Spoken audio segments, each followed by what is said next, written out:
Bienvenue à Crime Tonic, le podcast où l'on jase d'histoires judiciaires sans se prendre au sérieux. Je m'appelle Marie-Ève. Et moi, Nicolas. On vous déniche des crimes cocasses et parfois incroyables. On se prend pas au sérieux et souvent, ça dérape. On part ça!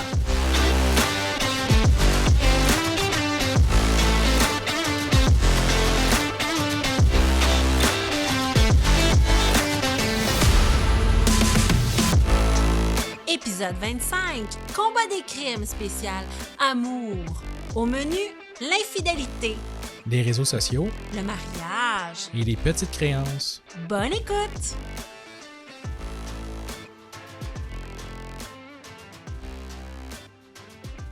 Nicolas! Marie-Ève. Épisode 25, on est rendu au combat des crimes. C'est notre premier combat des crimes de la saison 2.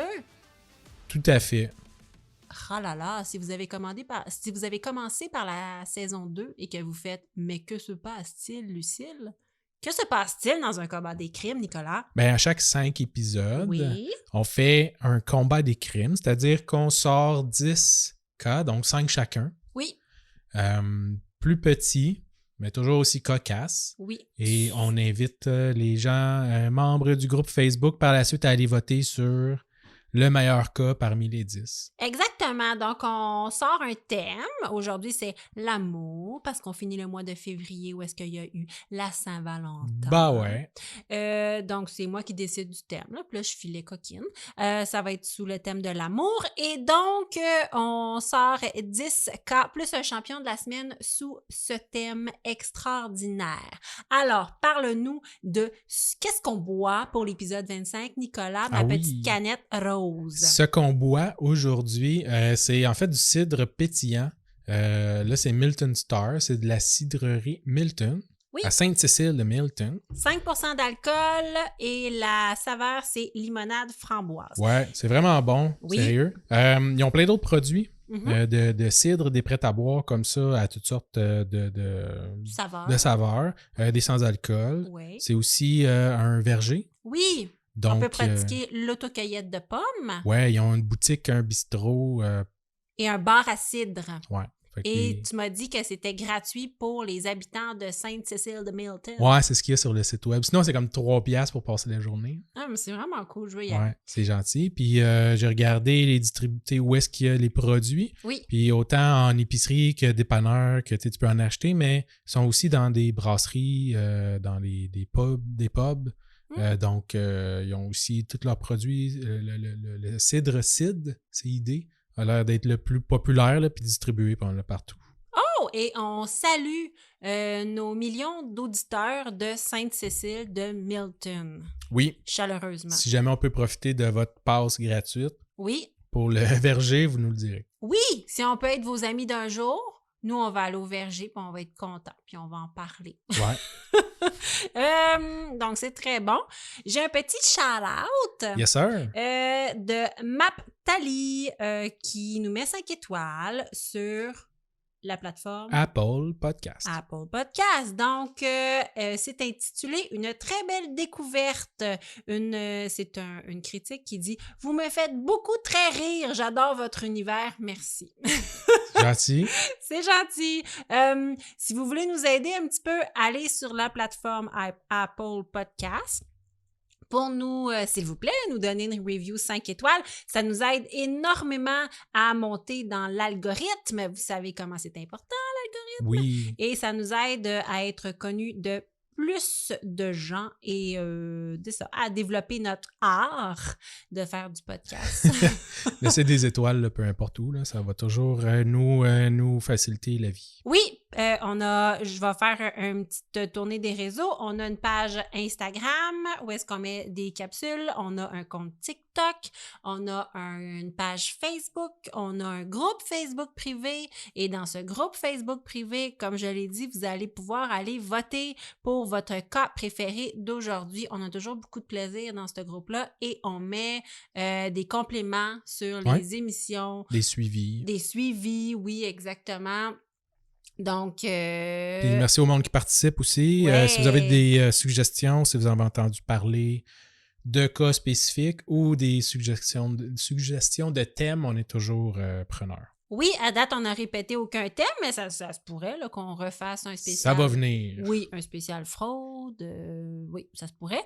En ce moment, ben, on est toujours ouvert à toutes les nouvelles idées de thèmes. Gênez-vous pas pour nous envoyer. On reçoit aussi des idées de nouvelles cocasses, puis on aime tout le temps ça. Ouais. C'est super le fun. Yes, sir. Alors, je commence avec mon champion de la semaine. Veux-tu savoir? Ben, toujours. Écoute. Tu me le demandes tout le temps, mais ma réponse est toujours oui. T'es pas prêt. Je te parle cette semaine de la boutique Champagne et ça s'écrit avec un point d'exclamation. Je connais pas. Non! Non? Mais Colin, peut-être que tu t'es pas acheté de robe de mariée dernièrement? Ah, OK, ouais, c'est des robes de mariée. Ça se peut, Nicolas. OK, le mois de février, c'est le mois de la Saint-Valentin. Alors, je me suis dit qu'on ne pouvait pas passer à côté d'un thème aussi prolifique que l'amour. Parce que oui, Nicolas, l'actualité déborde de faits divers et de crimes touchant à l'amour, au mariage, aux rencontres. Et c'est toujours savoureux. Ma championne de la semaine est une boutique de mariage qui s'appelle Champagne, qui est située à Saint-Hyacinthe. OK. Honnêtement, cette boutique connaît tellement de déboires dans l'actualité québécoise que j'aurais pu lui consacrer un épisode complet. C'est René par la madame qui fait des... Qui avait Merlot et... Ouais, les affaires de vin, là? Non. la sommelière. La sommelière fraudeuse. Ouais. Non, de notre saison 1. Non, Nicolas. Mais on aurait quand même pu lui consacrer un épisode complet, mais je vais me contenter de faire d'en faire la championne de la semaine. Mais attache ta tuque parce que ça part fort. Ah ouais? Oui. Okay, juste te dire, elle a fait l'objet d'un dossier complet du très haut placé bureau d'enquête du Journal de Montréal. Ah, le bureau d'enquête. Et d'une émission JE. Tabarouette. Fait que, madame, venez me voir pour me poursuivre parce que j'ai des sources. Et je suis pas du seul à parler de vous, madame. C'est fou. La boutique Champagne se vante d'offrir aux futurs mariés des créations uniques sur mesure, créées par des artisans d'ici, et ce, en étroite collaboration avec ses clientes. Lire ici, tu as une robe de mariée dans ta tête, viens nous la décrire, on va te la dessiner puis on va te la faire. Ouais. Oui, ce qui apparaît comme le rêve pour des gens qui veulent une robe de mariée unique. Oui, mais faut que tu connaisses ça aussi, là. Oui, il faut que tu aies une bonne idée et que tu ne la trouves pas. Ouais. En boutique. Fait que là, eux autres, ils peuvent t'affaire. Ou t'as vu quelque chose, puis... C'est ça, tu le trouves pas. Oui, que tu trouves, c'est ça, que tu le trouves pas exactement ce que tu veux. Ça sonne comme le rêve, certes, mais leur page Facebook contient 249 avis et, crois-moi, ils ne sont pas tous positifs. Je te raconte quelques cas qui, selon la propriétaire de la boutique, Claudie Tessier, ne sont que des cas isolés, mais c'est sûr que quand tu offres un rabais de 30 $ pour une critique positive sur Facebook, madame, ça fonctionne et tu as aussi des critiques positives. 30 piastres sur une robe de mariée. Non, mais en même temps, tu sais, quand tu te maries, ça coûte tellement cher que si la personne te dit « je t'enlève 30 piastres », c'est tu le prends. Une demi-jarretière. 3 faire-part. 3 faire-part, ça te tente-tu? OK, donc on a premièrement Shirley Jean-Baptiste qui voulait une robe de mariage, mais à son image et surtout confortable. En juillet 2021, elle a contacté la boutique Champagne afin de réaliser son rêve. Après des croquis satisfaisants, Madame Jean-Baptiste a fait quelques allers-retours de Montréal à Saint-Hyacinthe pour la prise de mesure et les essayages et a déboursé 3 000 $. Mais wow. Une semaine avant le dit mariage, à l'essayage final, la robe était très inconfortable et surtout totalement transparente. Ah oui? Eh oui, les employés de la boutique lui ont alors suggéré de mettre un châle pour cacher cette robe de 3 000 $ et ses seins qu'on voyait au travers, ou de demander à sa mère de faire des retouches. Ah ben oui. Oui, parce que quand tu payes 3 000 $, tu as le goût de dire « Maman, mets-moi donc un cache-nipple. » Ouais, c'est ça. Tu commandes sur chaîne, je peux comprendre. Oui, c'est ça, mais là, à un moment donné, c'est ça. Naturellement, aucun remboursement n'était possible. Elle a donc dû, à 70 heures avant ses noces, débourser un autre 2 500 $ pour une seconde robe de mariée. Pas à la même place, j'espère? Ailleurs. Phew. Elle a compris, Ben oui. que ça allait pas bien. À la fin 2022, Marie-André Hallé entre dans la boutique Champagne, mais n'a pas de coup de cœur. Cependant, après avoir expliqué à la propriétaire ce qu'elle avait en tête, celle-ci lui dessine un croquis incroyable et lui montre différents tissus d'un blanc immaculé. Et elles conviennent, André-Anne et la propriétaire, de lui faire une robe sur mesure et qu'elle pourrait ensuite louer, ce qui serait comme une économie. OK. Ouais. C'est alors que Mme Hallé paie 2500 $ et quitte la boutique, mais oublie de faire prendre ses mesures. Alors, elle rappelle la propriétaire, mais la propriétaire lui dit « Ah non, t'es comme une grandeur standard, inquiète-toi pas, j'ai pas besoin de prendre tes mesures. » OK. J'ai vu ça. À l'œil. J'ai vu ça à l'œil. Elle a le compas dans l'œil. Elle a le compas dans l'œil. 2 mois avant le mariage, la robe n'est pas prête et l'essayage est repoussé le mois suivant, soit 3 semaines avant le mariage. C'est serré. C'est serré en titi. Au moment de l'essayage, la propriétaire lui spécifie qu'elle s'est permise une petite liberté créative. Tout le bas de la robe est verte. Ah! 3 semaines avant tes noces, Wow! ta robe est verte. Marie-André Hallé est tellement abasourdie qu'elle reste stoïque. Elle ne dit rien. Tu la vois sur les photos. Elle fait l'essayage d'une robe verte. Elle a l'air d'un chevreuil sur l'autoroute. Ah, ça match avec son teint. Écoute, c'est vraiment... Elle a l'air... Elle sait plus quoi dire. Finalement, la propriétaire accepte de retravailler la robe quand elle lui dit, ben c'est parce qu'on n'a jamais dit que je voulais qu'elle soit verte. Mais elle dit, ça va te coûter un extra de 500 $. Et finalement, 4 jours avant le jour J, la robe est mal ajustée, tombe constamment et dévoile la poitrine de la future mariée. Ben, coudonc, c'est quoi cette boutique-là? Qui se résigna à acheter une seconde robe quelques heures avant le mariage. Donc, la propriétaire dira avoir manqué de tissu. Et Marie-André Hallé ouvrira un dossier à la Cour des petites créances. Ça n'a bien pas d'allure. Mais il y a une opportunité d'affaires. Tu ouvres une boutique de robes de mariage juste à côté. Donc, là, le monde, ils vont sortir là en panique, puis là, ils arrivent chez vous, puis là, tu peux leur vendre une robe, la totale, là, le prix que tu veux. OK, parce que le monde, ils font juste traverser. Ben oui, ils vont être tellement paniqués. Hey, mon mariage, c'est demain, j'ai pas de robe. Ah, ben viens chez nous. Tu fais juste appeler ça robe de dernière minute. Ouais, c'est ça. Plan B. Plan B, c'est carré, oui, tellement. Dans les deux cas, celui de Mme Shirley Jean-Baptiste et Marie-André Hallé, la propriétaire de la boutique dira qu'il est normal que les designers se réservent une certaine marge de manœuvre dans la conception et la confection des robes, un fait connu et apprécié de sa clientèle. Ben oui, certain. C'est la même affaire pour tout. Tu commandes une maison, puis là, tu fais faire des plans. Puis là, whoop, il te sépare une toilette en deux. Oui, il te livre un cabanon, puis il fait comme madame. Ouais, j'ai pris une liberté artistique. Oui, j'ai eu une bulle créative. Ouh! Mais la victime la plus tragique de la boutique Champagne est sans contredit Mélanie Noël, qui avait déboursé 2000 $ en location et achat de robes, mais surtout en location.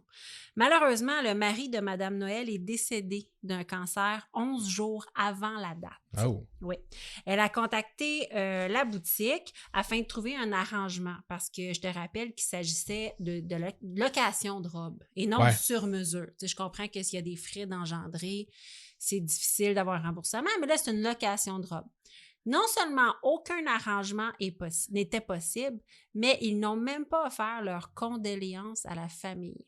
Ouais, ben là, c'est un manque de tact, il n'y a rien d'illégal là-dedans. Mais attends, 1h40 plus tard, ils ont rappelé Mélanie Noël pour savoir si finalement elle venait chercher ses robes de location quand même. Finalement, toutes les filles d'honneur ont décidé d'aller chercher les robes et d'aller faire une petite cérémonie pour le marier quant à avoir les robes. Ben ouais. Tant qu'à avoir les robes, aussi bien faire une petite cérémonie. Quand la sœur de la mariée a ramené sa robe, la propriétaire a ouvert la boîte et le cintre était cassé. Elle a donc chargé 25 $ à la sœur de la mariée parce que le cintre venait de New York. Wow! Une décision digne d'une championne de la semaine. C'est bien, mon gars! Un cintre. T'aurais pu y laisser ça au moins. Oui.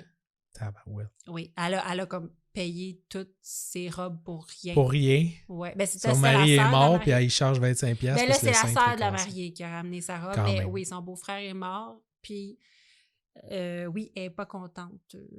La madame est... Toute cette famille-là était excessivement éprouvée par les événements et ils n'ont pas vraiment aimé le traitement qu'ils ont eu à la boutique. Wow! Oui, oui. Quelle belle pratique commerciale. Oui, vraiment. Alors, c'était ma championne de la semaine. Vas-y. Là, les autres sont encore ouverts. Ben oui. Ah oui, je suis allée voir. Oui. Là, écoute, je me suis heurtée à une panoplie d'avis Facebook, mais je te dirais que oui. Oui. sur la photo Google Street View, là, madame est comme là dans la vitrine, pas faire un fuck you. Exactement. C'est le genre de magasin. Là. Oui, c'est ça. Ils attendent que le truck Google passe, puis Ouais. ils font une manifestation devant la boutique. Malade. Tu y vas avec ton numéro 10? Ouais, numéro 10. Vas-y. Écoute, je suis allé soft, OK, pour le premier. Vas-y. Parce que j'avais une idée dans la tête, puis en tout cas. Fait que c'est une histoire qui date de 2021. OK. J'avais le goût de le souligner quand même. Dans mes recherches, OK, j'ai essayé de trouver des cas d'histoires de couple dans des jeux vidéo. OK, Oh. j'ai trouvé bien des affaires de monde qui ont divorcé à cause genre de dépendance à des jeux vidéo. Il y a du monde aussi, j'avais trouvé des affaires où que le monde il se faisait tromper à l'intérieur comme d'un jeu vidéo, genre Ben oui. c'est dans les jeux comme Second Life, Oui. où ce que la femme du gars passait plus de temps avec comme un autre gars dans le jeu que son mari. Mais tu sais, c'était dur de trouver des détails ou quelque chose d'intéressant. Fait que en cherchant un autre jeu de ce genre, là, World of Warcraft, que tu connais, eh bien, je suis tombé sur cette histoire-là, OK? Je suis tombé sur l'histoire de l'actrice Jamie Lee Curtis. Ah, je l'aime, elle. Ouais, moi aussi, je l'aime beaucoup. C'est une de mes actrices préférées, OK? C'est tête d'affiche de la franchise Halloween. Oui. C'est un peu ça qui l'a fait connaître. Elle a gagné aussi dernièrement un Oscar en 2023 pour le film comme actrice de support pour le film Everything Everywhere All at Once. Ah! Elle a aussi joué dans des films, pas toujours des gros blockbusters, mais genre notre film Noël chez les Cranks, Ah! True Lies. Noël chez les Cranks. Allez écouter ça. True Lies, c'était la scène. Mon père capote sur Jamie Lee Curtis à cause de cette scène-là qui danse pour... un striptease. Un striptease pour faire diversion. Elle est superbe. Et elle n'est pas jeune, et elle est encore superbe. Ouais. Et elle avait joué dans l'été de mes 11 ans. Je m'en rappelais même pas. Ah, moi non plus, je ne me rappelle pas. Je vais aller voir ça. Mais c'est aussi une fan de cosplay. Ah ouais? Fait qu'elle se déguise beaucoup pour des événements. Elle a apparu à maintes reprises arborant des costumes de World of Warcraft, justement, dont à la première du film Warcraft, ou au BlizzCon, là, qui est comme l'espèce de convention de la compagnie Blizzard là, qui fait le jeu. Okay. Et en costume de Street Fighter aussi, dans d'autres événements. Bref, elle est un peu nerd. Ah, c'est cool. Puis justement, elle est supposée jouer aussi dans un film qui sort bientôt, Borderlands, là, qui est basé sur un autre franchise de jeux vidéo. OK. Mais là, pour le thème de l'amour. Donc, en 2021, c'est elle qui a été choisie, dans le fond, par sa fille pour officialiser le mariage, son mariage, dans le fond, le mariage de la fille de Jamie Lee Curtis, et de son épouse en 2021. Lors de la cérémonie de mariage, où tous les convives étaient déguisés en personnages de films ou de jeux vidéo. Fait que, elle a fait un cosplay. Dans le fond, elle est déguisée en Jaina Proudmoore, qui est une des personnages principales de la série World of Warcraft. C'est bien fun. Ouais, officialiser le mariage de sa fille. Oh. Fait que je voulais faire un petit fait d'hiver cocasse pour ouvrir le bal. Oui. Très léger. Ah, mais c'est cool. On savait pas ça d'elle. Non, c'est ça. Il y a toutes sortes de mariages et plein de sortes d'amour. Exact. J'aime ça. J'aime ça. Oui, d'accord. Alors, j'y vais avec mon numéro 9. Allons-y. Ça s'appelle Mustapha le romantique. Oh. Oui. Mon deuxième cas apparaît comme romantique et un peu fou, mais je vais casser ça à la fin. Ah ouais? Oui. OK. Le 29 mars 2016, à 6h36 du matin, un homme d'origine égyptienne nommé Saïf Eldin Mustafa monte à bord du vol 181 de Égyptair à l'aéroport de Borg Al Arab en direction du Caire. C'est un vol intérieur, OK? C'est vraiment une petite distance. Ça doit durer 28 minutes. Ouais, ben c'est pas gros l'Égypte non plus. Non. Grosso modo, là, c'est Montréal-Ottawa. OK. OK? J'ai calculé. Allez c'est voir. Bon. C'est Montréal-Ottawa. Mettons, tu fais comme, oh my God, c'est quoi la distance? Ouais. C'est Montréal-Ottawa. Le temps de décoller, t'es atterri. Oui, ben c'est ça, exactement. J'ai déjà fait un vol. C'est tellement long le décollage et l'atterrissage d'un avion là, que j'ai déjà fait un vol, je pense que c'est Montréal-Toronto. T'as à peine le temps. Écoute, tu décolles, tu te détaches, tu vas faire pipi, ils te gorochent un café, ils te disent de remettre ta ceinture, tu atterris. Ouais, c'est ça. C'est hyper rapide. Fait que j'imagine même pas 28 minutes. Là. J'ai fait Ouais. 1 heure et j'ai trouvé ça rapide. Fait que 28 minutes, t'as pas le temps de coller un verre d'eau. On est à bord du Airbus 320. Il y a 55 passagers et 7 membres de l'équipage. Donc, bizarrement, c'est vraiment, comme je te dis, un petit vol de 28 minutes, mais l'avion, au lieu d'aller d'une ville à l'autre, par-dessus la Terre, parce que c'est intérieur, l'avion se dirige complètement vers le nord et traverse la mer Méditerranée Ah, sur plus de 500 km. OK. Là, ça fait 54 minutes que l'avion est en vol.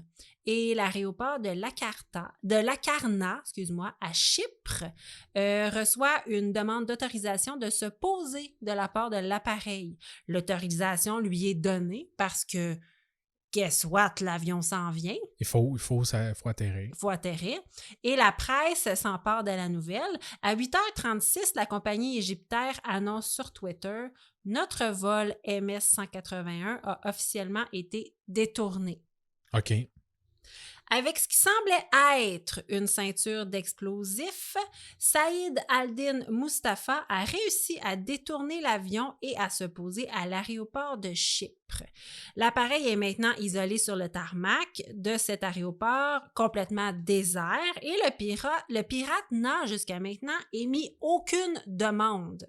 Ah ouais. Non, la cellule de crise mise en place tente de comprendre ce qui se passe, si Mustapha il y a des revendications. Mais M. Mustapha libère la presque totalité des passagers, excepté 4 d'entre eux, ainsi que les 7 membres de l'équipage, les plus dévoués à la job que moi, certains, qui refusent de quitter l'avion si tous les passagers ne sont pas libérés. OK. Tabarouette. L'homme demande un traducteur, il demande l'asile politique et il veut parler à son ex-épouse.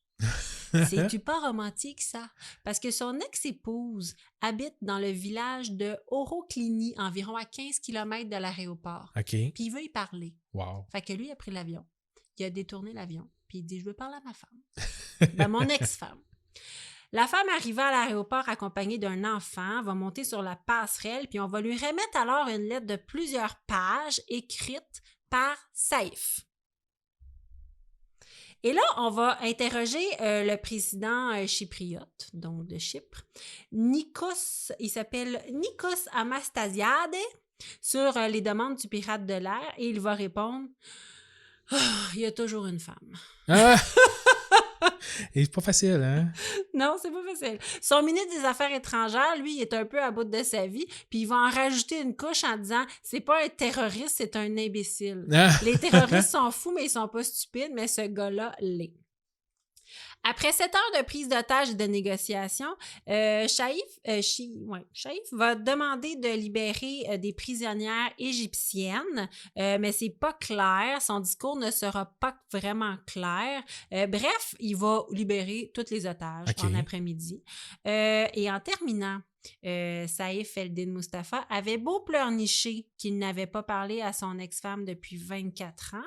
Celle-ci a accordé des entrevues par la suite et a démoli la théorie romantique. Elle a précisé que les 7 années passées auprès de lui, dans les années 80, avaient été les plus sombres de sa vie. Ah ouais. Oui, qu'il ne s'était jamais soucié d'elle ou de son enfant, et même que quand elle lui avait téléphoné pour lui annoncer la mort de sa fille, il lui avait répondu « What do I care? » Ouh. Fait que Saïf, c'est un pas fin. Elle a aussi précisé que la police lui avait juste demandé de venir sur place pour identifier la voix de son ex-mari. Que c'était pas vraiment une histoire romantique comme la presse lui avait comme mis de l'avant. Tu sais, les gros titres, c'était « Il détourne un avion pour parler à son ex ». Pas tout. La police a dit... Il a sûrement dit comment qu'on fait pour savoir c'est qui, puis vous êtes qui, puis là, il a dit, ben, mon ex-femme habite ici, appelez-la, elle va vous confirmer mon identité. Ouais, c'est ça. Quelque chose du genre. Il n'a rien demandé au final. Il n'y a rien eu, en tout cas. Je te casse ça, une histoire romantique, hein? Petit fait cocasse, au moins 2 passagers et ou membres de l'équipage ont pris des selfies tout sourire avec M. Mustapha et sa ceinture de faux explosifs. Leur comportement a été qualifié par la suite de narcissique par des professeurs en psychologie. Je vais vous mettre les photos sur le groupe Facebook privé. Ça n'a pas d'allure. Ouais, ils sont tout sourire à côté du terroriste avec la ceinture d'explosifs.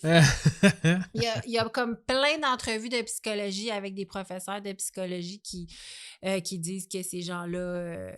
en fait, ces gens-là ont été interrogés puis ils ont dit « Ah, mais tu sais, je me suis dit, tant qu'à mourir, j'allais prendre le selfie de ma vie. » Ouais. Ça n'a pas de sens. Peut-être qu'ils se disaient que c'était pas sérieux non plus. Peut-être qu'il était tellement incohérent qu'ils trouvaient pas ou ça sérieux. Peut-être que ça avait l'air vraiment faux. Là. Ouais, ceinture. Je sais pas. Sur photo, ça paraissait pas. Ouais. Là, j'ai aucune idée. Et en juin 2023, Saïf Eldin Mustapha a été condamné à la prison à vie par la Cour d'Égypte pour les événements. Reste à savoir si son ex-femme va lui répondre quand il va l'appeler de la prison à frais virés. Elle doit pas avoir de téléphone s'il a pris l'avion pour... Oui, c'est ça. Elle répond vraiment pas au téléphone. Et c'était mon numéro 9. Wow. Oui. C'est un chanturluberlu. Oui, puis c'est pas romantique. Non, c'est ça en plus. Non.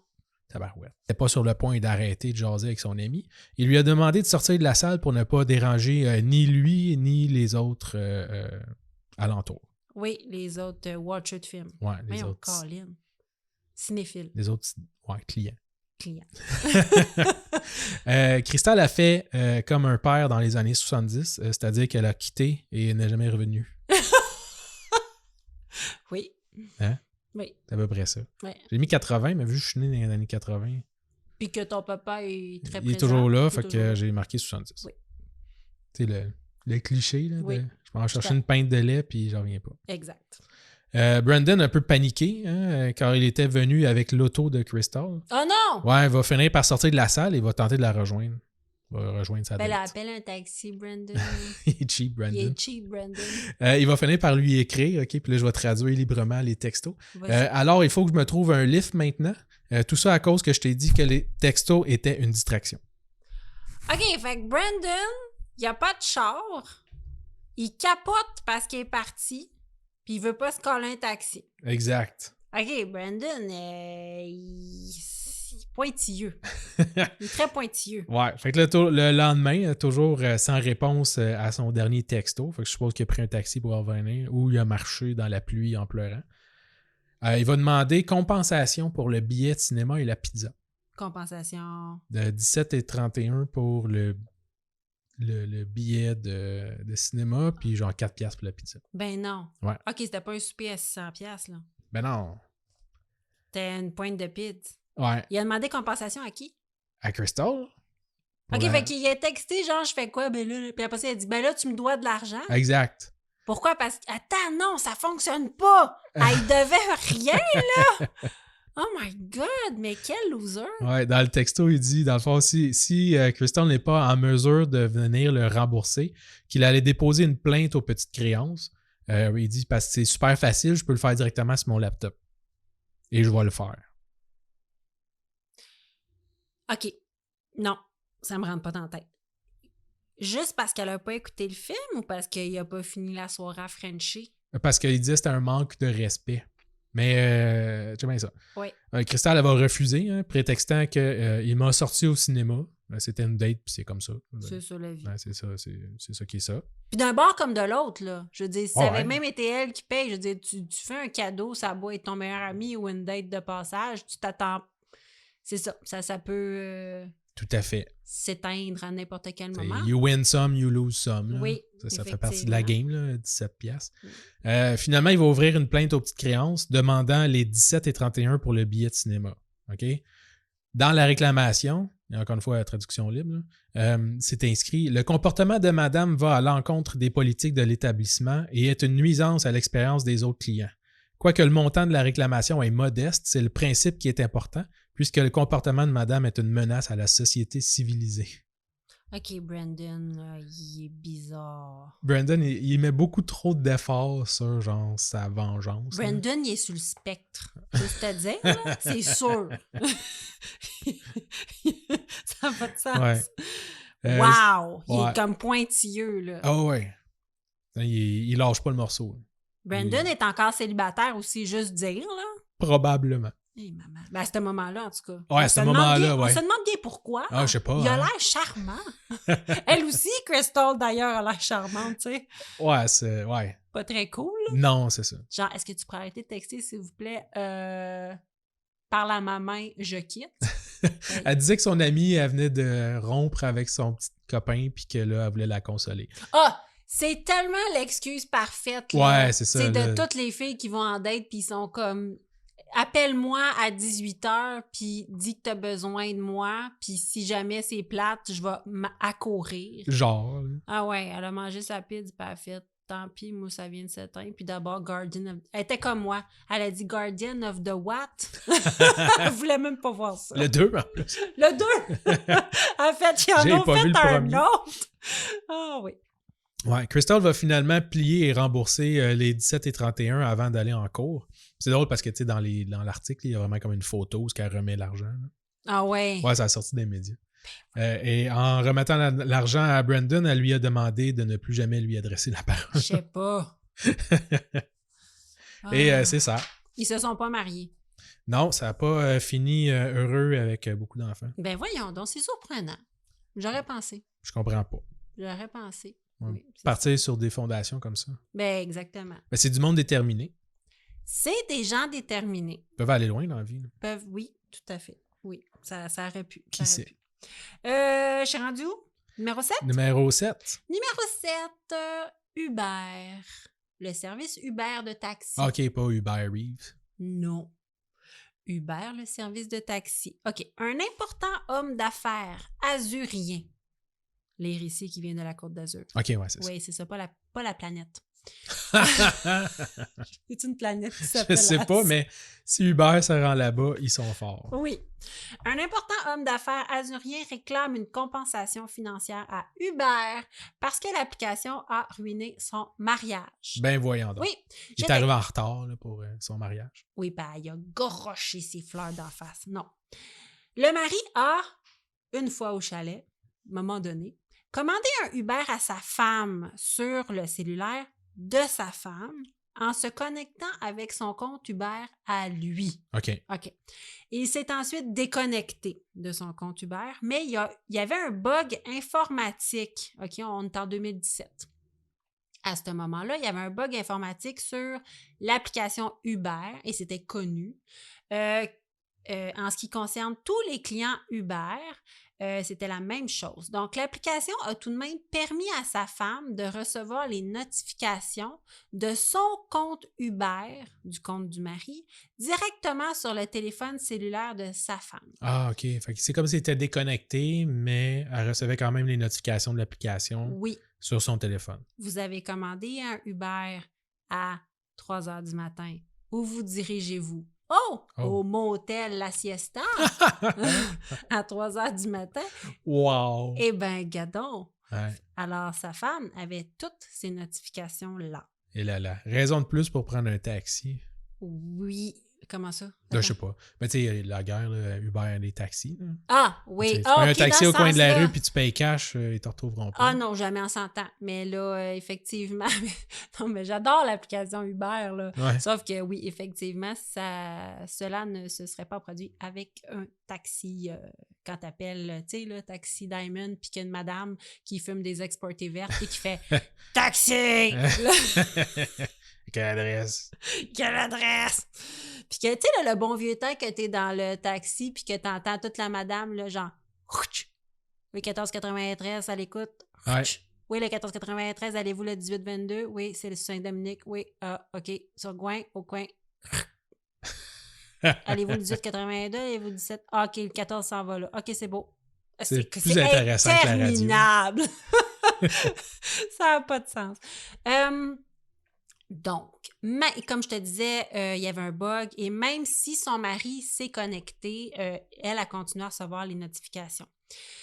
Donc, elle a déduit que les déplacements de son mari n'étaient pas seulement de nature professionnelle. Ben non. Et de par la nature de son travail et des impacts sur sa vie privée, la somme demandée à Hubert se chiffre à 45 millions d'euros. Wow! Oui, parce que l'avocat de l'homme, qui s'appelle David-André Darmon, qui ne souhaite ni commenter le montant astronomique, ni commenter l'identité de son client, parce que son client souhaite rester anonyme, l'avocat a tout de même spécifié que oui, son client était particulier et que la somme était ce qu'elle est à cause du caractère particulier de la relation et de sa profession. C'est bien fou. Oui, mais on n'en sait pas plus. Ouais. Mais À moins qu'il était gestionnaire comme d'hôtel, ça aurait pu justifier pourquoi est-ce qu'il se traînait d'hôtel en hôtel. Mais ça se peut aussi que ça soit une personnalité connue. Ouais, c'est ça. Puis qu'il sait qu'il va perdre des contrats, ça va ruiner sa réputation. Ouais. Quelque chose du genre. Fait que s'il réclame 45 millions d'euros, on s'entend qu'il y a des bonnes raisons. C'est peut-être le porte-parole de la fidélité en Côte d'Azur. Oh, c'est peut-être un pasteur. Ah, peut-être. Mais là, c'est pas un homme riche, là. Ben, il y a des églises qui font vraiment d'argent. Ah, ouais, j'avoue. Tu sais, des grosses églises. En tout cas, Non. je ne sais point. Donc, c'était mon numéro 7. Enchaîne avec le numéro 6. 6. Yeah. Dans le même ordre d'idée que mon dernier cas. Oui. Mais à échelle beaucoup plus grosse. D'accord. Okay? Le monsieur en question, cette fois-ci, c'est Nico D'Ambrosio.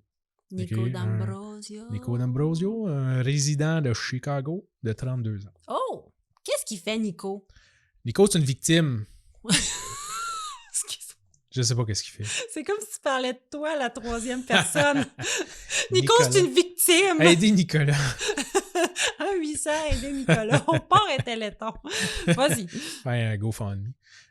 Non, Nico est victime, entre guillemets, du groupe Facebook. Facebook. Oui. Local à Chicago, OK? Puis c'est un peu comme les Spotted ou les affaires de même. Okay? Ah oui, OK. C'est un groupe qui a plusieurs pages là, de Are We Dating the Same Guy? Okay?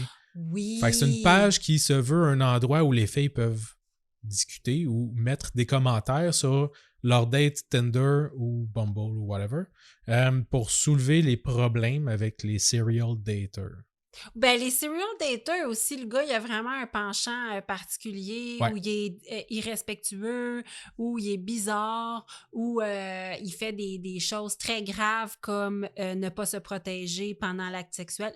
Les filles ont trouvé ce moyen-là pour tenter de se protéger. Exact. Ouais, donc moi, ces groupes-là sauvent des vies, là. Oui, c'est toujours un peu touché parce que, tu sais, c'est comme c'est comme tirer dans la place publique, là. C'est comme flageller quelqu'un sur la place publique. Ouais.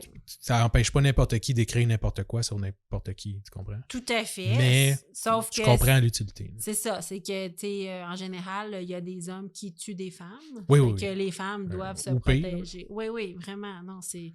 Fait que je comprends, mais comme tu dis, il peut quand même avoir des dérives, là. Ouais. Puis là, Nico, lui... ben là, je disais en guillemets, fait que je pense pas qu'il y a tant de dérives. Nico semble avoir soulevé beaucoup de commentaires, OK? Puisqu'après un certain post par une membre anonyme qu'il a déclaré comme étant collant très rapidement et rapide à ghoster par la suite, d'autres membres du groupe n'ont pas pris le temps à renchérir. Okay? Les caractéristiques principales de Nico semblent être, pour certaines, de flasher son cash de façon malaisante, d'avertir les filles qu'elles ne veulent pas voir son mauvais côté et de souvent être sur des appels importants pour le travail. OK, Nico est un mâle toxique. Ouais. Pour d'autres membres du groupe, Nico, c'est de dire tout ce qu'elles veulent entendre pour coucher avec elle, puis après disparaître. Ou de lancer des insultes sexistes lorsqu'elle refuse de coucher avec lui. Ben c'est ça, tu veux être protégé de ça. Oui, exact. Nico est bien sûr très fâché de tout ça et a décidé de prendre les choses en main. Puis il a dit que c'était toutes des maudites folles. Tu sais, parce qu'il lance des insultes sexistes. Nico, il dit, c'est pas vrai que je lance des insultes sexistes, vous êtes toutes des folles. Exact. Il va poursuivre 27 personnes dans le groupe. incluant les modérateurs, en plus de quelques membres anonymes, pour une belle petite somme de 75 millions de dollars Mais il n'y a pas besoin. pour atteinte à sa réputation. Il est riche. Ouais. Mais tu sais, quand t'es riche, t'en veux toujours plus. C'est vrai. Attends, j'ai juste... C'est un Américain? Juste, Ouais, de Chicago. Chicago, Américain. C'est Nico D'Ambrosio, ça a l'air d'être un Américain italien. Oui. Là, mais ça se passe aux États-Unis. OK. À Chicago. Combien t'as dit? 32 ans. Combien? 75 millions. 75. Plus que le gars d'Uber! Ouais. Là, c'est 27 filles. Ah, c'est ça. Ouais, je comprends. Il y a quand même daté 27 filles sur ce groupe-là. Est-ce que t'es jaloux? C'est Non. une joke! Non, parce que il a quand même daté 27 filles. Puis le pire, là, c'est qu'il a daté 27 filles sur ce groupe-là. Ouais, c'est ça. Mais il y a des filles qu'il a sûrement daté. Ouais, mais tu sais, c'était un beau gars, là. Un bel Italien bronzé. Tu sais, il a l'air en forme. Là, Ouais. J'en doute pas. avec les applications à cette heure, c'est ça. Moindrement que t'es un peu... que un, tu pognes, puis deux, que t'es motivé, là, puis que t'as le temps et l'argent Exact, oui. de dater, je veux dire, c'est pas compliqué. Là. Non. Mais c'est ça, c'est qu'il y a sûrement daté plus que ça qui sont peut-être pas sur le groupe. Oui, tout à fait. Incroyable. Ouais. OK, c'est un serial dater. Ouais. Nico dit avoir rencontré celle qui a parti le bal là, sur le groupe à un événement l'an dernier. Okay. Après une petite partie de jambes en l'air consensuelle avec cette demoiselle, ils se sont revus à quelques reprises sans éclat, puis c'est ça qui est ça. Il dit ne pas avoir donné de détails sur... il n'a pas donné de détails sur les 26 autres personnes ciblées. La plainte a été déposée en janvier 2024, donc on va suivre ça. Ah oui, c'est ce que je veux. Ouais. Tu vas me faire un suivi là-dessus? Ouais, je mettrai une alerte Google. Il n'y a pas de date là, de... Nico? Suis Nico. Annie Cacao. Nico. Suis Nico. D'accord. Parce que je veux la suite de Nico. Excellent. On y va avec le numéro 5. Numéro 5. Quand l'amour est plus fort que tout. Parce que moi, j'ai mis des titres, là, parce que j'étais un peu quétaine. Puis là, après ça, j'ai écrit chanter. Il y a de l'amour dans l'air. Bravo. Ça fait plaisir. Courageuse. Oui. Mais je pensais pas le faire. Mais là, on a bu des petits drinks. OK. Le 8 mai 2023 était une fin de journée de travail tout à fait normale pour Amber Barone. Il était 4 heures du matin et la jeune Américaine de 21 ans venait tout juste de finir son chiffre comme livreuse de pizza. Oh. Elle travaillait de nuit. Quand même. Oui, elle passait à la maison pour nourrir ses animaux de compagnie et sortit de chez elle brièvement pour aller chercher son courrier à la boîte aux lettres. Oui, il est tard, mais qu'est-ce que tu veux, elle travaille de nuit. Ben ouais. À son retour, il y avait un homme de 31 ans qui s'appelait Damien Boyce qui l'attendait devant chez elle. T'as peur? Oui, ça fait peur. Il lui demanda si elle voulait l'aider, tout en lui demandant si elle vivait dans cette maison-là. Ouh. Apeurée, Amber lui répondit du tac au tac que oui, elle vivait dans cette maison-là avec son petit ami qui était présentement à la maison. OK. Ce qui n'est pas vrai, mais elle a eu un excellent réflexe. Ben oui. C'est alors que Damien sortit une arme de son coton ouaté pour la pointer sur la pauvre Amber. Il lui dit qu'il s'apprêtait à cambrioler la maison, mais puisqu'elle était là, elle pouvait lui faciliter la tâche en lui débarrant la porte. Wow. Amber s'obstina un peu en lui disant qu'il n'y avait absolument rien de valeur dans la maison, mais qu'elle avait tous ses pourboires de la soirée dans sa voiture, OK. soit 100 $. Elle voulait surtout pas rentrer dans la maison avec lui. C'est ça. L'homme accepta de la suivre jusqu'à sa voiture, son arme toujours pointée sur la pauvre Amber. À la voiture, Amber lui proposa même la pizza qu'elle avait ramenée pour le souper, en lui disant « I know it's hard when you're struggling ». Ça voulait comme lui montrer qu'elle était comme super compréhensive. Puis elle lui a donné l'argent. Damien lui demanda alors si elle avait réellement un petit ami. Ce à quoi Amber répondit oui. Il lui demanda alors est-ce qu'il te traite bien. Là, Amber, elle savait pas trop quoi répondre. Puis là, elle a fini par dire oui. Damien lui demanda alors si elle pouvait au moins l'ajouter sur Facebook. Mais voyons donc. Fait que là, toujours l'arme pointée en sa direction. Amber dut ajouter Damien sur Facebook. Voyons donc. Ça après quoi, l'homme partit à vélo. Là, il est revenu parce qu'il dit t'as pas T'as pas de chum, c'est pas vrai. Sur Facebook, c'est marqué genre. Non, elle avait un Single. chum, c'est juste qu'il était pas avec elle. Ah, ok, Mais il ok. habitait ailleurs, mais elle avait vraiment un chum. Plus tard dans la soirée, Damien accepta la demande d'amitié de Amber et lui envoya un message, traduction libre, pour lui dire « Juste pour que tu saches, je vais te rembourser. Un vol, c'est une bien mauvaise façon de rencontrer, puis t'es vraiment trop jolie pour être volée. » Ben voyons donc. La journée suivante, parce que Amber, elle faisait dodo, ben en tout cas, elle faisait d'autres choses, elle lui répondit « Je te crois, puis je suis sûre que t'es super gentille. Je sais des fois que les temps sont durs. » Tu sais, elle était... Elle voulait pas de Ça trouble. quoi à peine? Oui. Puis Damien lui répéta qu'il se sentait super mal pour le vol, puis qu'il allait la rembourser. Promis. Là, tu sais, tu peux pas ghoster, là, ici, tu restes où? Exactement. C'est ce qu'elle a dit, elle. Elle l'avait pas encore dénoncé parce qu'il savait où est-ce qu'elle habitait, puis elle avait peur qu'il revienne. Donc, il lui a répété qu'il se sentait super mal pour le vol, puis qu'il allait la rembourser. Puis après ça, il l'a invité à venir chiller chez lui. T'as à boire. Fait que là, Amber lui répéta alors qu'elle avait vraiment un petit copain, chez qui d'ailleurs elle se rendit juste après le vol. Elle, comme je te dis, elle craignait de reporter le crime à la police parce que Damien, il savait où est-ce qu'elle vivait. Mais après réflexion, elle est allée le déclarer. Damien fut appréhendé 1 mois et demi plus tard. Oui, la police a pris ça bien chill. Il est présentement incarcéré pour vol et port illégal d'une arme et il fait face à 17 ans de prison. Wow! Parce qu'il la trouvait trop cute. Ben, ça l'a sauvé. Oui. Ouais, je pense pas qu'il aurait fait nécessairement du mal. Là. Puis elle était badass, là. Tu sais, je veux dire, elle a été super calme. Elle a répété plein de fois, je sais, c'est dur, les temps sont durs pour tout le monde. Tu veux-tu de la pide aussi? Je sais c'est quoi. Parce que, tu sais, c'est pas quelqu'un qui gagne beaucoup d'argent non plus. Fait qu'elle a comme répété plein de fois, je sais c'est quoi. Ben ouais. Tu sais, quand t'as de la livre misère. La pizza la nuit. C'est dangereux à maudit. Faut que tu aies besoin d'argent pour faire ça. Oui. Puis elle a été super compréhensive. Fait que je pense qu'il a comme vu une brèche. Puis ouais. Et voilà, c'était mon numéro 5. Est-ce que tu enchaînes avec le numéro 4? Numéro 4. Numéro 4, vas-y. Je l'ai intitulé L'homme invisible. Parce que moi aussi, des fois, je mets des titres. Ah ouais, tu fais ça? Ouais. Même pas vrai, tu l'avais même pas mis? Tu viens de l'inventer. Non, regarde, c'est marqué là, L'homme invisible. Ah, c'est vrai? Ah ben Colin, t'as raison. Vraie histoire de true crime. Oh! Ouais, genre. Est-ce qu'il y a un meurtre? Ouais. Ah! OK, t'as le droit. C'est un petit peu plus vieux, comme OK, vas-y.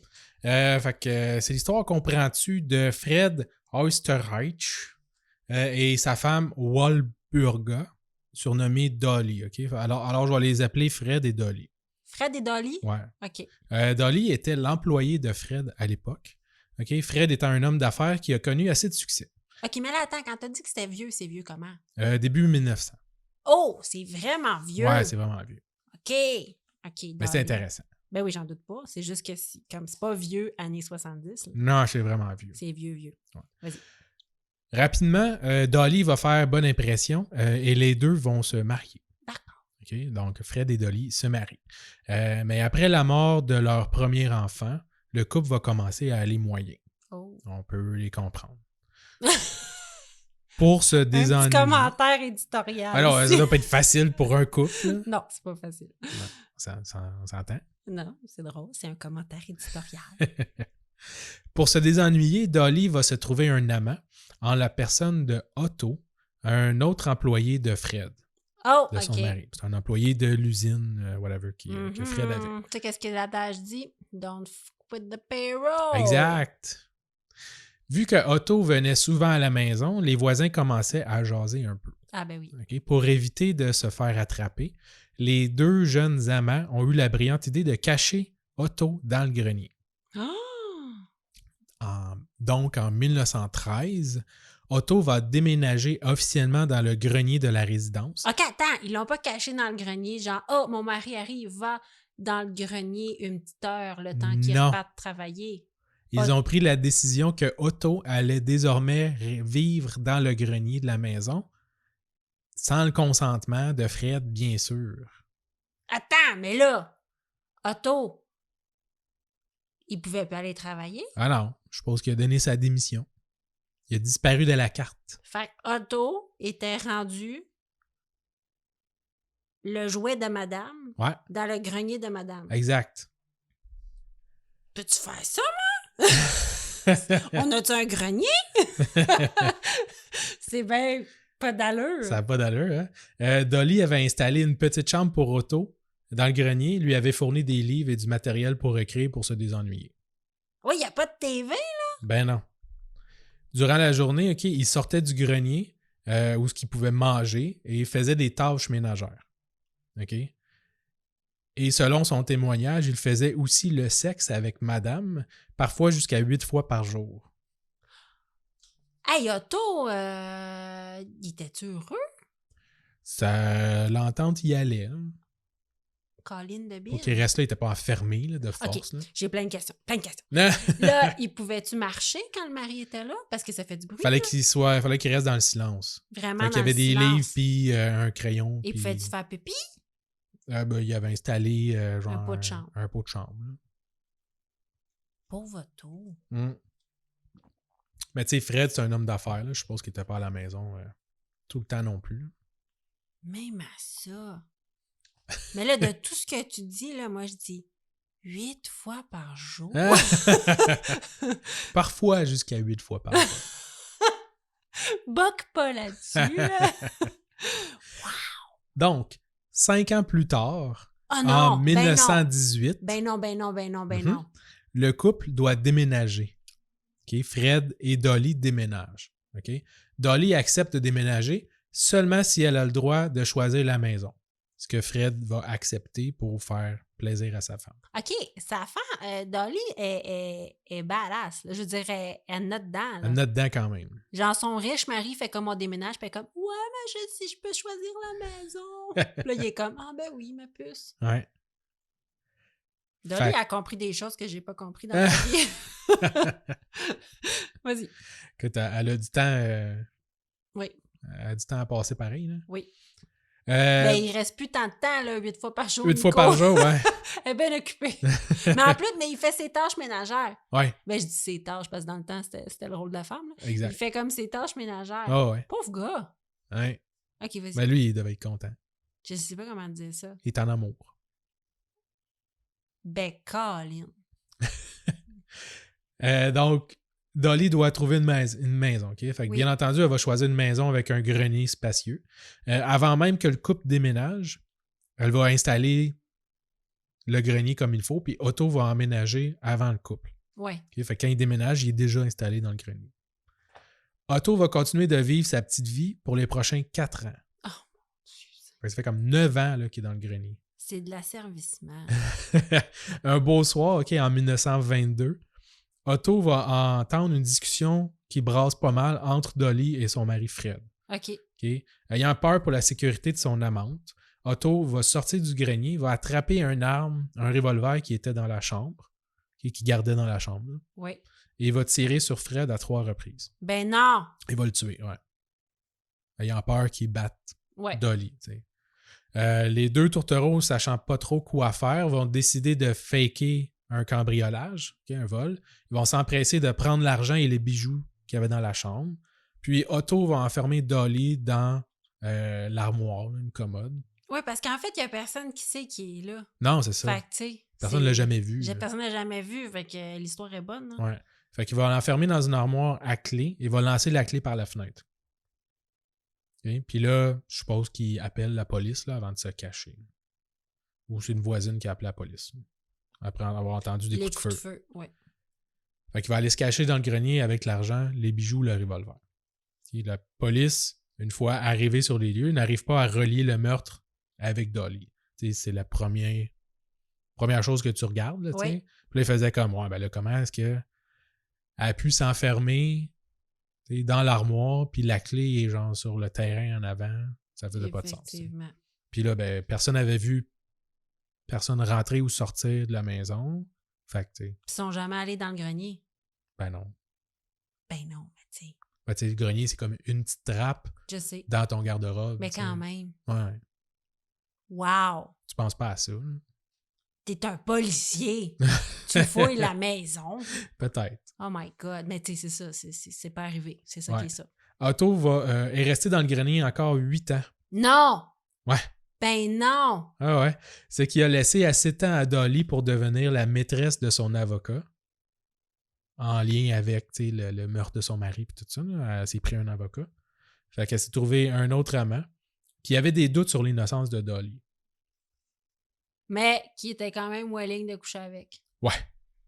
OK. Elle Je va pense aussi- que t'es un petit peu menteuse puis criminelle, mais t'es cute.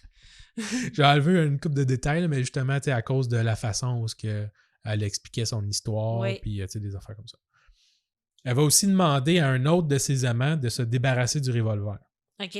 Qui a dit genre, prends ça, puis va le lancer dans un tar pit, là, une espèce de Pit de sable. pit de sable, de Ouais. goudron, je sais pas trop quoi. Fait que c'est ce dernier qui, quand il a découvert qu'elle couchait avec son avocat, il était un peu jaloux, puis il est allé voir la police pour leur dire qu'elle lui avait demandé de se débarrasser de l'arme du crime. T'es un coquin. Parce que sinon, on l'aurait jamais su. Non. En prison, elle va avouer qu'elle cachait son amant dans le grenier. La police va trouver Otto dans le grenier, pâle et frêle. Je pense qu'il manquait un peu de nourriture ou quelque chose de même. Là. Pourtant, il pouvait sortir. Mais peut-être qu'elle débarrait la porte. Peut-être. Avouant le meurtre, il va finalement être acquitté vu les délais. Ça fait quand même 8 ans. Ah oui, ben oui, ça fait super longtemps. Ouais, il est resté exact. encore 8 ans dans le grenier après avoir tué. Vu les délais et les circonstances aussi de son enfermement et son statut d'esclave sexuel. C'est ça, c'est que dans. Tu sais, je veux dire là. Comme syndrome de Stockholm. Là. C'est le syndrome de Stockholm, mais il y a aussi que tu sais, on trouve ça cocasse, là, mais c'est de l'esclavage sexuel. Là. Je dis Ouais, pas parce que c'est un homme que c'est cool, là. Non, ça c'est n'a ça. aucun sens, là. Elle le cache dans le grenier. Ouais. Quand mon mari n'est pas là, tu peux sortir, tu peux faire les tâches ménagères. Puis je vais avoir du sexe avec toi quand j'ai le goût. Ouais, ben c'est ça. C'est carrément de l'asservissement. Ouais. Hein, c'est ça. Une fois que son mari est mort, un petit détail, il disait qu'il avait... parce qu'il avait fourni du papier et du crayon. Ouais. Des crayons puis du papier. Puis lui, il aimait ça écrire. Puis elle postait ses affaires genre dans les journaux, je sais pas trop quoi. Parce que son rêve, c'était de devenir écrivain. Quand son mari est mort, vu qu'il pouvait faire du bruit maintenant dans le grenier, je suppose qu'il se promenait pas dans la maison pour pas que le monde le voie, mais Oui. il restait encore dans le grenier, mais il a donné une machine à écrire. Parce que là, il pouvait faire du bruit, c'était pas grave. Mais ça, c'est comme...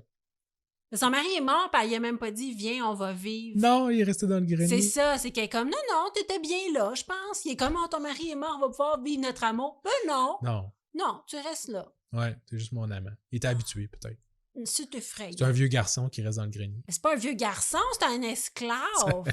C'est un bachelor. horrible. Oh mon Dieu, OK. T'as quel numéro, ça? C'est numéro... 4. 4, Oui. 3, 2, 1. Ouais, 4. Ouais, 4. OK, numéro 3. Allons-y. Roméo et Juliette au temps carcéral. Alors, je te présente Angela Magdici, 33 ans, qui réside dans les cantons d'Argovie, en Suisse. Elle est mariée, elle est éduquée et c'est une passionnée des arts martiaux. OK. On dirait que je fais une espèce de description d'occupation double. Ouais, c'est ça. Angela, 33 ans, éduquée, passionnée d'arts martiaux. OK. En mars 2015, elle est embauchée comme agente carcérale à la prison de Limmatal à Zurich. OK. OK. Elle est responsable de tâches simples comme apporter les repas aux détenus et d'enregistrer leurs allées et venues, comme une gardienne de prison. Bon, ouais. C'est là qu'elle fera la connaissance de Hassan Kiko. Qui? Hassan Kiko. Kiko. Il a 27 ans et devine quoi? Il est passionné d'arts martiaux. Ah, lui aussi. Oui, Ah. et ça connecte. C'est un beau match. Angela et Hassan développent tranquillement une relation que, oh, surprise! Le mariage d'Angela prend le bord. Oh, Oh. Eh ben, elle passe trop de temps avec à sa job. à Elle sa fait de job. l'overtime. Ouais, c'est ça. Je suis encore pris pour faire le chiffre de nuit. Exactement. Mais Hassan, c'est un petit maudit pas fin qui est détenu en attente de son procès pour viol. durant lequel il sera condamné le 3 décembre Wow. 2015. C'est un pas fin. C'est Un un choix de rêve. Swipe right. Oui, c'est le genre de garçon que ta mère rencontre puis elle capote dessus. Ouais, là. c'est ça. Oui. Selon Angela, la justice est complètement à côté de la traque et Hassan est innocent. No matter what, la cour, qu'est-ce qu'elle a dit? Ouais, C'est ça. un complot. Fuck l'enquête. Fuck l'enquête, fuck tout. C'est pourquoi, le 8 février 2015, elle décide non seulement de le libérer, mais oui, de partir en cavale avec lui. Ah ben oui. Parce que c'est un innocent. Qu'est-ce qui peut arriver de mal? Oui, et oh my God, que ça serait romantique si Hassan n'était pas un violeur! Je confirme, je précise que le déroulement des événements prouve que ce n'est pas une prison à sécurité maximum, OK? Ouais. Le 8 février 2016, Angela est de garde et Tonight is the night. Ayant déjà vidé le compte conjoint de son mari, Oh non. parce que je te rappelle qu'elle est mariée, elle décide de mettre un plan à exécution. À 21h, elle prête son téléphone à Hassan pour qu'il puisse rejoindre un ami à l'extérieur des murs de la prison et quelques heures plus tard, profitant du fait que son collègue est endormi, parce qu'il était deux gardes, Wow. Puis lui, il dort sa job. il dort sa job. Angela quitte la chambre de garde, désactive l'alarme et sort de la prison avec Hassan. Wow. Facile de même. Tu dois te sentir mal comme mari quand ta femme te trompe avec un violeur, vide ton compte de banque Oui. et s'enfuit. Et s'enfuit. Tu fais comme, qu'est-ce que j'ai fait de mal? Ben, justement, c'est peut-être qu'est-ce que t'as pas fait. Ah, monsieur. peut-être. T'es plate. T'as pas la vaisselle. C'est dans la voiture d'Angela qu'ils se rendront en Italie où l'ami que Hassan a contacté plus tôt leur remettra de l'argent, un téléphone cellulaire et une adresse sécuritaire où ils se cacheront quelque temps. Ils vont rester cachés durant 2 semaines, à peu près à 100 km de la frontière suisse. À pratiquer des katas. Oui, c'est ça. Ils vont faire amoureusement des arts martiaux. Et après ça, après 2 semaines, ils vont changer d'endroit pour se cacher à quelque part d'autre qui a le nom d'un plat de pâtes qui s'appelle Romano di Lombardia. C'est un plat de pâtes? De la sauce pour pâtes. Ah, OK. Moi, j'ai vendu de la sauce pour pâtes qui avait toutes des noms de même. Ça ressemble étrangement, en tout cas. Ça ressemble étrangement. Finalement, ils seront arrêtés par une quarantaine de policiers et des hélicoptères après 5 semaines de cavale. Ah ben ouais. Ouais, en fait, il faut dire qu'il est probable que les vidéos filmées durant leur cavale et diffusées sur les réseaux sociaux où ils narguent les policiers là, en disant genre vous êtes tellement poche de pas nous pogner, bande d'incompétents. Peut-être que ça a motivé la police à leur mettre la main au collet. C'est effrayant. Faut-tu être tata? Ils ont fait plein de vidéos. Premièrement, qu'elle a dit qu'elle est en amour puis que c'est un gros malentendu puis que lui, il est innocent. Puis deuxièmement, en riant de la police. Écoute ça. Quoi qu'il en soit, Angela écopera seulement de 15 mois de prison avec sursis. Ah ouais. Autant dire rien pantoute. Mais puisqu'elle a quitté la prison en apportant toutes les clés de l'établissement a dû changer les 900 serrures pour un montant de 117 000 francs. Non! Oui! Voyons donc. Puis elle a rien eu. Elle a eu 15 mois avec sursis. Aïe, aïe. Ouais. Maintenant mariée, Angela et Hassan attendent la fin des 5 ans de prison de Hassan. Ah, ils sont mariés ensemble pour de vrai. Oui, là. ils se sont mariés. Et je te rappelle que c'est un violeur multirécidiviste. Wow. Donc, ils vont attendre la fin des 5 ans de prison de Hassan parce que Hassan, c'est un criminel dangereux. Pour vivre enfin leur amour. Quand au moins, elle a fait de l'autodéfense. C'est vrai, elle fait des arts martiaux. L'histoire a même inspiré un film s'intitulant The Guard and the Inmate, sorti en 2021. Eh bien, Écoute, ça n'a pas dû être un gros blockbuster. Non, c'était pas un gros film. C'était un petit film. Elle se faire pogner parce que tu nargues la police. Il y avait un gars aussi qui s'est fait pogner comme ça. Genre, le FBI avait comme, ou la police avait comme annoncé sur, mettons, les réseaux sociaux, Oui. genre leur top 10, là. Tu sais, les 10 personnes les plus recherchées. Puis là, il y a comme un dude par rapport qui fait comme, ah ouais, puis moi. Oh, Puis là, ils se sont rendus compte que c'était genre le 12e dans leur liste, là. Puis là, ils ont fait comme, ah ouais, ben t'es où? Puis il a genre répondu. Puis là, ils sont allés le chercher. Puis ils ont fait comme, merci. Ben voyons donc. C'est carré. Ben moi, j'ai pris ce cas-là parce que j'ai écouté plusieurs saisons, plusieurs heures de ma vie perdue pour écouter la célèbre télé-réalité américaine complètement déjantée qui s'appelle L'amour à la sortie de la prison. Ah ouais. J'écoutais ça, c'était toutes des... Ah, c'est des femmes qui écrivent comme aux prisonniers, là, parce qu'ils tombent en amour avec? Ben oui, puis non, mais c'est du dating entre prisonniers et prisonnières OK. et des gens de l'extérieur. Puis, ils tombent en amour, ils se marient et tout et tout. Puis là, c'est comme à la sortie de la prison, ils se retrouvent, mais genre, ils se connaissent pas. Ouais. Puis, ils doivent se bâtir une vie. Il y en a qui se connaissaient. Il y en a qui, c'est vraiment mon mari est en prison, puis il sort. Il y en a qui s'étaient jamais rencontrés. Mais là, quand tu t'écris des longues lettres... Mettons là, Sean. Sean, c'est un bad boy, tu sais. Fait que Sean, là, en prison, il y a rien que ça à faire, écrire des lettres à Cindy, là. Ouais. Tu sais, il y a des tatous dans la face, puis tout. Là, il a le temps de réfléchir. Il a le temps de réfléchir, écrire des lettres. Mais une fois sorti, là, il a le goût d'aller voir ses boys, puis continuer à vendre de la drogue, puis être un pas fin. Ouais, il n'y en a rien à foutre. Fait que comment je te dirais ça? Mettons que la série était beaucoup de larmes et beaucoup de « T'avais dit que c'était fini le crime! » Puis là, Sean qui dit « Ouais, mais le crime m'appelle! » En tout cas, c'est ridicule. C'est de toute beauté. C'est complètement fou. Aïe, aïe. Et il y avait aussi des femmes...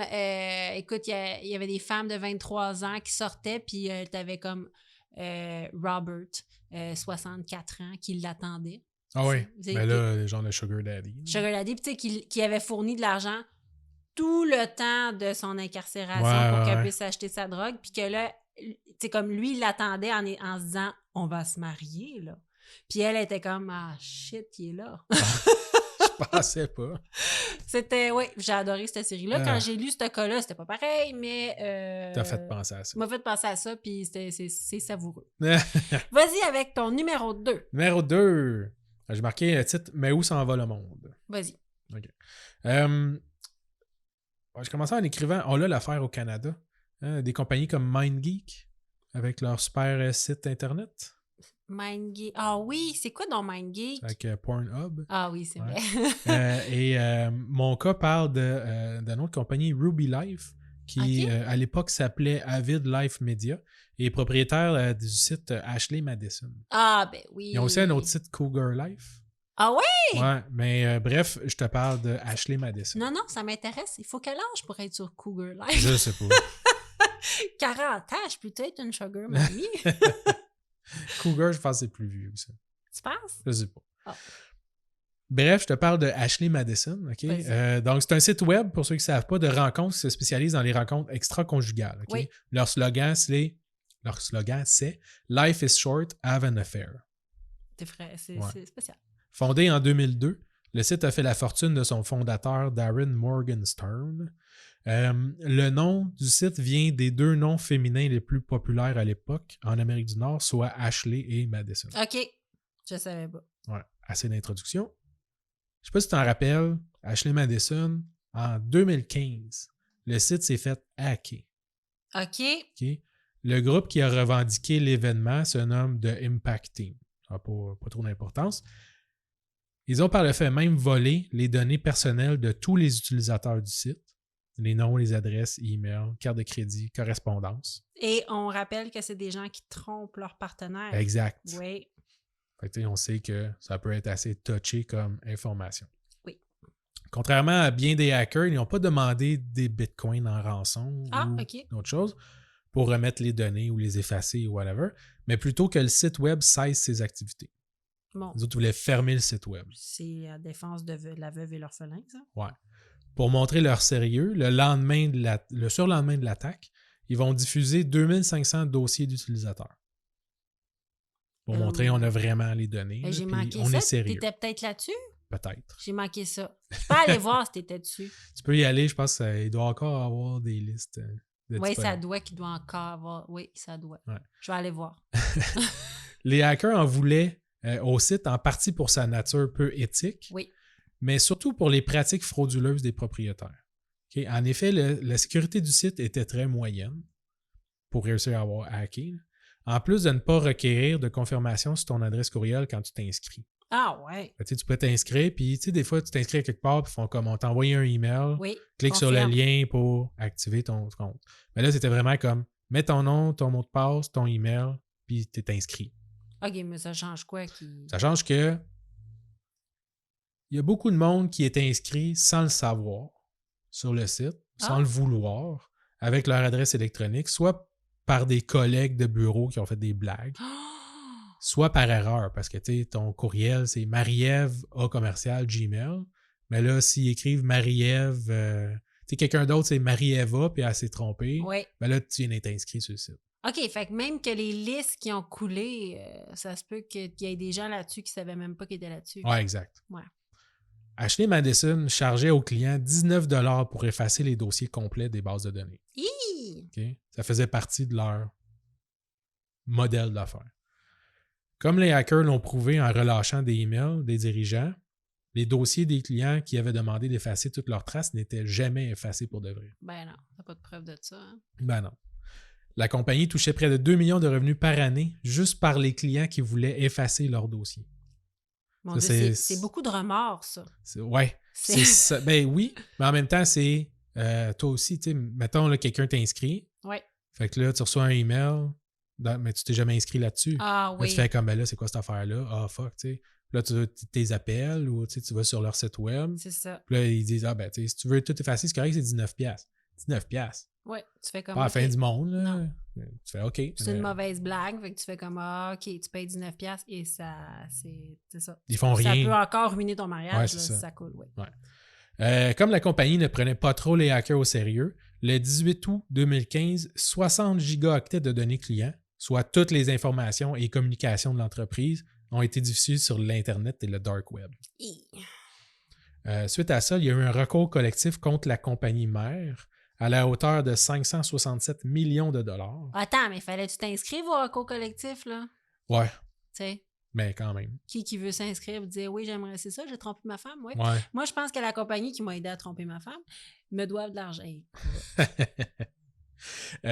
Mais bref, il y a eu un recours collectif de 567 millions de dollars, mais les plaignants se partageront au final un peu moins de 12 millions. OK. Toi, mettons, t'as reçu combien? C'est une question piège! C'est les recours collectifs, là, tu peux t'inscrire. Oui, c'est ça. 20$. Tu sais, le gars, il répond, là, 112. Ah, OK. Ce qui n'a quand même pas empêché les arnaqueurs de profiter de la liste des clients.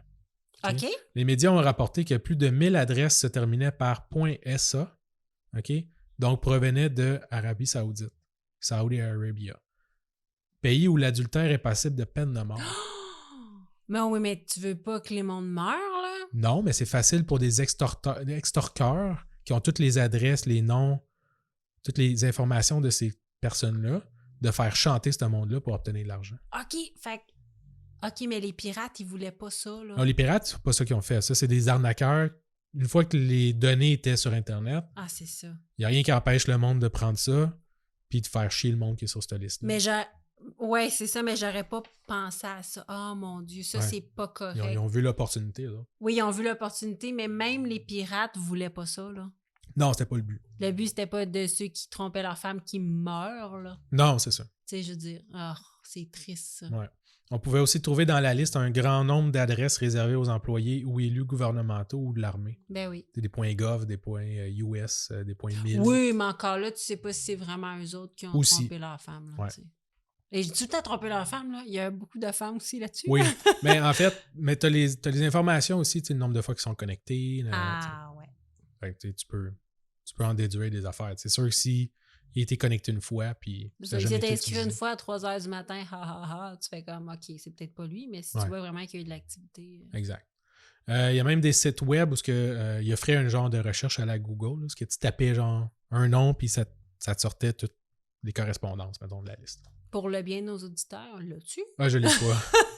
Je sais pas si ça existe encore. Je sais pas, Finalement, des spécialistes des médias se sont aussi penchés sur les données, justement, pour se rendre compte que parmi les 5,5 millions d'abonnés identifiés comme des femmes, seulement environ 12 000 étaient quelque peu actifs. Oui, ben c'est ce que moi j'ai entendu du fameux piratage de Ashley Madison. C'était des robots. Hein. Exact. Le restant des 12 000, dans le fond, ayant... non. Ceux qui n'étaient pas parmi les 12 000 qui avaient un peu d'activité, ouais. des 5,4 whatever millions, Millions, c'est ça. Ouais. Il y avait de l'activité que la journée de l'inscription et environ seulement 9 000 dans les 12 000 avaient répondu à un message qui leur avait été envoyé. Et la majorité des comptes a également été créés avec la même adresse IP. Ah, c'est ça. Les médias ont également trouvé que pour mousser les ventes, parce que Ouais. tu sais, ça marche par abonnement, puis tu as des points, puis pour envoyer des messages, tu as tant de messages. Genre, tu peux faire 10 messages pour 20$. Oui.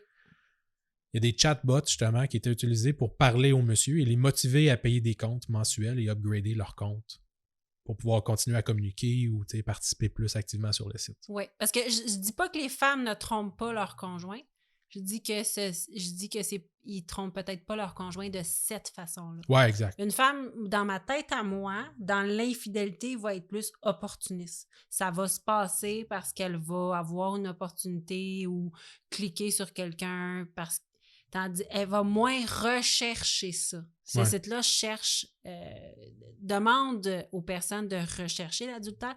Les femmes, ça arrive, je pense, de façon vraiment stéréotypée, mais rechercher là, vraiment de façon consciente l'adultère, c'est plus je trouve, c'est un comportement chasseur. Puis dans notre société, malheureusement, les stéréotypes, les jeux de rôle font que les hommes sont plus chasseurs. Fait que c'est ça, c'est qu'ils écoutent 5,4 millions de comptes, puis à peine 12 000 qui sont actifs. C'est ça. Là. Puis même aussi, il y en avait beaucoup, c'est du monde qui font faire du chantage aussi. Oui. Fait que, tu t'inscris comme une femme, tu communiques avec des hommes, puis là, tu pognes une coupe de poisson, puis là, à un moment donné, tu as des informations personnelles, un compte Facebook, un numéro de téléphone.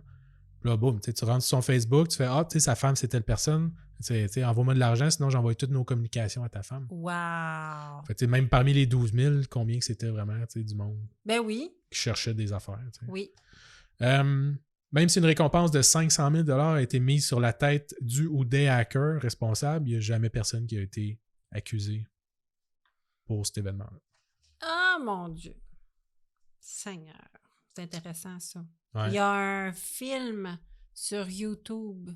Ouais, YouTube ou Netflix? Il me semble que j'ai entendu Distorsion en parlait. Ouais. Et ça coûte 4 $.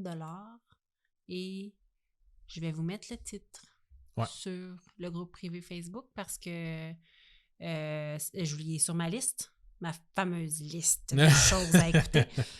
Puis oui, je veux l'écouter. Numéro 1. Numéro 1. Et j'étais allée un petit peu... j'ai fait un petit peu spécial pour le numéro 1 parce que je te parle d'Eden. Est-ce que tu sais c'est qui Eden? C'est une personne? Non. Je sais pas c'est quoi. C'est un chien. Ah! C'est Eden, c'est comme le paradis, là? Oui. Ouais. Ça s'appelle L'assaut subi d'Eden. OK. Nous sommes dans le petit village de Missex, dans le département de Puy-sur-Dôme. Mi-sexe? Oui, c'est comme Missex. M-E-I-S-S-E-I-X. OK. C'est comme genre sous-sexe, là. Oui, c'est ça. C'est juste drôle Missex. dans le thème d'amour. Oui, c'est pour ça que je l'ai mis. C'est ça. Dans le département de Puy-de-Dôme, en France. Caroline. Puy-de-Dôme. Puy-de-Dôme, c'est comme un volcan. OK. C'est un département, c'est comme une région de la France. J'ai fait des petites recherches. Parce que j'étais comme, c'est un village, c'est une province. C'est un département. Ici, au Québec, on a comme bien des affaires avec des saints. Là, oui. Là-bas aussi, là, c'est compliqué, là, les noms des régions. Ah oui, c'est plein de places que j'ai jamais entendu parler de ma vie. Bonjour à tous nos amis qui nous écoutent de l'Europe, parce qu'on en a beaucoup. Mais à chaque fois que je vois... C'est comme si eux racontaient des événements, mettons, qui feraient de l'actualité, s'ils faisaient l'actualité du Québec, puis s'ils parlaient de Mascouche. Les autres, ils savent pas, là. C'est-tu un village, Mascouche? C'est-tu un département? C'est-tu un comté de Mascouche? Fait que là, je fais des recherches, puis à chaque fois, je fais... c'est tout le temps genre, nous sommes à mi-sexe. Puis de Dôme. Je suis comme, OK, mais où, mettons? Où? OK. L'histoire présentée comme une histoire d'amour canine n'en est pas une. OK, c'est une agression. On va se le dire, là. Là. Non, mais c'est parce que j'ai fait plein de recherches, puis là, c'était comme, l'histoire d'amour entre deux chiens passe en cours. C'est pas une histoire d'amour, c'est une agression. Il l'a sauté, c'est tout. Ben oui, c'est un chien, puis des Ouais. hormones, puis... OK, mais je la trouvais trop intéressante de par son caractère juridique, fait que je l'ai mis en dernier. Puis, by the way, c'est mon podcast, fait que c'est moi qui décide. Eden, c'est une petite épagnole breton, mignonne et adorable. Malheureusement, en ce sombre jour de novembre 2014, le chien du voisin, dont les médias ont tué l'identité pour des raisons évidentes, aperçoit la belle Eden. Le voisin ou le chien? Non, le chien du Ouais. voisin. Et n'écoutant que ses hormones se libèrent de sa laisse et se jettent sur elle. Oh, Parce qu'Eden était dans sa période du mois où est-ce qu'elle se sentait bon. ouais. Les deux propriétaires, catastrophés, tentent de mettre fin à la situation, mais trop peu, trop tard. Et quelques mois plus tard, Eden donne naissance à 7 petits chiots noirs et blancs dont la paternité ne laisse aucun doute. Parce qu'ils ressemblaient à leur papa. Ouais. Cependant, la délivrance connaît des complications et la pauvre Eden devra subir une opération pour l'ablation de son utérus. Oh. Oui, Au moins, ça arrivera plus.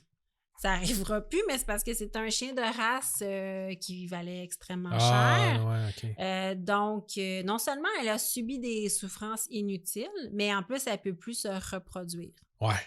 Lui, il comptait peut-être là-dessus, justement, de... Oui, ben c'était dans ses plans. Mais en tout cas, aussi, il faut savoir que l'histoire a coûté très cher en frais vétérinaires. Ouais. Tu sais, lui faire enlever l'utérus, les suivis, la délivrance, ça se fait pas toujours naturel. Bon. Le propriétaire d'Eden décide alors de poursuivre son voisin Ouais. pour 2000 € en dommages et intérêts. Et puisqu'Eden ne peut plus se reproduire, 2000 € pour la souffrance d'un animal et 1000 € pour les frais vétérinaires. OK. Donc, on est à 5000 €. Pas... C'est pas déraisonnable, C'est ça. là. Écoute, il est arrivé un incident, mais je crois quand même que tu dois être responsable de tes animaux. Ben, tout à fait. Ouais. C'est à toi de l'attacher comme il faut, puis je veux dire... Un peu, oui. Ouais. Puis, tu sais, je veux dire, il reste que c'est vrai que le petit chien a souffert. Là, écoute, c'est dur de parler de consentement canin, là, parce que dans le monde animal, malheureusement, il n'y a pas tant de consentement pour l'accouplement. Là. Ouais, c'est ça. C'est dur de le prendre à part, puis expliquer, puis Oui. faire comment, tu sais. Oui, c'est ça. Tu n'as pas demandé à la petite Eden si ça y tentait. Ouais, Puis c'est non, ça. ça veut dire non. Là. Je comprends qu'on n'est pas là. Mais il reste que depuis le 16 février 2015, la loi reconnaît que les animaux sont des êtres vivants dotés de sensibilité.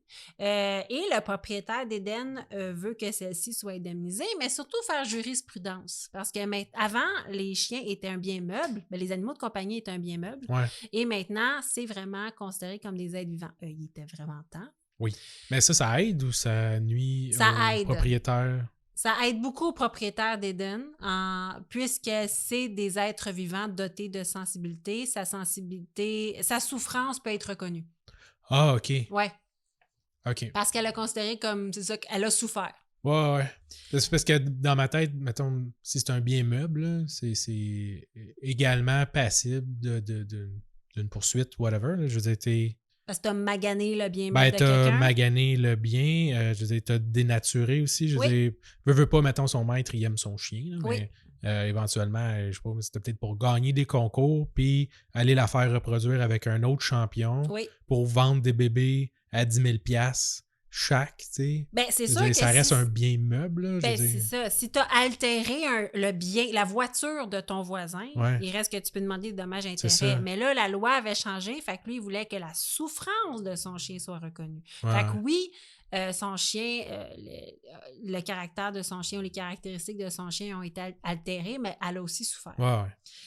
Bon, écoute, j'ai trouvé un premier jugement qui n'accorde pas d'indemnité au propriétaire d'Eden, qui date de 2017, et bien que celui-ci voulait aller en appel, je n'ai pas trouvé de suite. Ah. Donc, il a perdu, mais on espère que la petite Il y a eu Eden... 0. Oui, non, 0. Wow. Pour le premier jugement. Et il a OK. promis d'aller en appel, mais ça date de 2017 et je n'ai rien trouvé. Donc, on espère qu'Eden va bien. Mon Dieu, 8 ans plus tard. Ouais, c'est ça, Mais, ça se peut que... ça se peut qu'Eden ne soit plus de ce monde. Ouais. Mais quoi qu'il en soit, c'est ça. Fait que c'était la conclusion de Eden et du chien du voisin. T'es comme triste, là. Je suis rendu comme full triste pour ce Mais- petit chien-là. Oui, mais elle a eu 7 beaux bébés. Oui, tout à fait. Mais c'était pas dans les plans. Avec le bâtard voisin. Avec le bâtard voisin, quand ils ont dit que, tu sais, pour vrai, un épagnol breton, c'est comme brun-blanc, là. Ouais. Puis là, ils disaient vraiment que les bébés étaient noirs et Puis à un blancs. moment donné, c'est parce que c'est des races de chiens aussi, je suppose que ça peut pas être n'importe quelle race qui se reproduit avec n'importe quelle race. Ah non, vraiment pas. Parce qu'en fait, il faut que la femelle soit plus grosse. Un peu plus Ouais. grosse, parce que sinon, c'est ça. Ben, c'est ça. Ça fait des complications. Ça puis fait elle des meurt, là. complications, oui. Fait que c'est la pauvre Eden. Quelle on affaire. souhaite bonne chance à Eden. Ouais, lâche pas. Lâche pas Eden. Ouf. Ouf. Merci pour tous ces cas d'amour, sauf le dernier qui n'est pas d'amour. Mais merci pour tous ces cas d'amour dans l'air. Yeah! Yes, ça nous fait un bel épisode de top de Saint-Valentin, top 10, combat des crimes. Ouais, puis on va aller mettre le petit sondage dans quelques jours sur Facebook pour Oui. voter pour votre cas préféré. Oui, et je vous invite à voter en grand nombre parce que c'est souvent Nicolas qui gagne. Pas toujours. Souvent. Moi, je veux savoir c'est quoi votre cas préféré pour de vrai. Ouais. Que ça soit Nicolas ou moi, je veux vraiment savoir. Je suis toujours surprise. Ouais. Fait que ça m'intéresse vraiment de savoir c'est lequel votre préféré. Allez voter en grand nombre. Puis s'il y a des genres de cas que vous aimez beaucoup aussi, qu'on fait pas souvent ou n'importe quoi, ben Oui. dites-le, puis ça va peut-être nous faire découvrir des nouvelles choses, puis on va attaquer les cas de façon différente. Avec plaisir. On a des bonnes idées aussi pour les thèmes à venir. On vous tient au courant, on vous embrasse et on vous laisse avec le mot de la fin. Si vous faites le mal, Faites-le bien. au revoir. Au revoir.